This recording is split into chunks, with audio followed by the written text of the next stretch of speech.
Hello friends, আপনারা দেখছেন আপনাদের চ্যানেল এমএস অনলাইন এডুকেশন।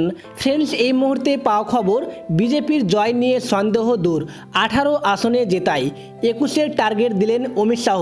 তো বন্ধুগণ, এমনই একটা ব্রেকিং নিউজ উঠে এসছে, সেখানে বিস্তারিত কি বলা রয়েছে সেটাই আপনাদেরকে জানাবো।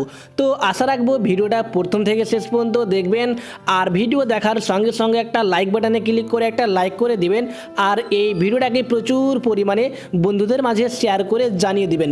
চলুন দেরি না করে বিস্তারিত জানা যাক।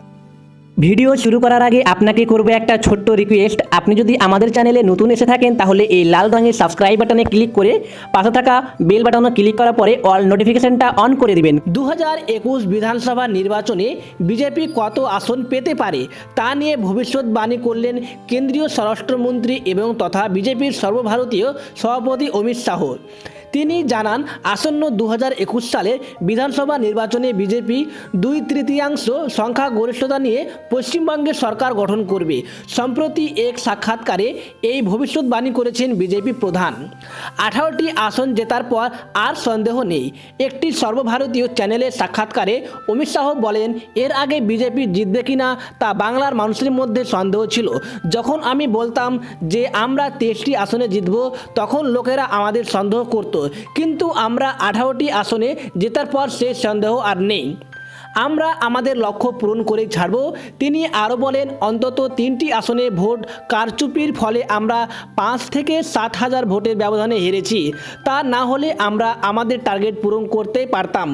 এবার আমরা আমাদের লক্ষ্য পূরণ করেই ছাড়ব।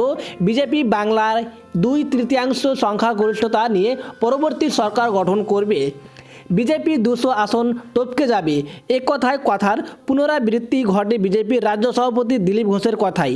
তিনি মহাত্মা গান্ধীর 150তম জন্মজয়ন্তী উপলক্ষে গান্ধীর সংকল্প যাত্রায় খড়গপুর টাউন থেকে মকরামপুর পর্যন্ত 20 কিলোমিটার মিছিলে বেরিয়ে তিনি বলেন, বিজেপি 200 আসন টপকে যাবে।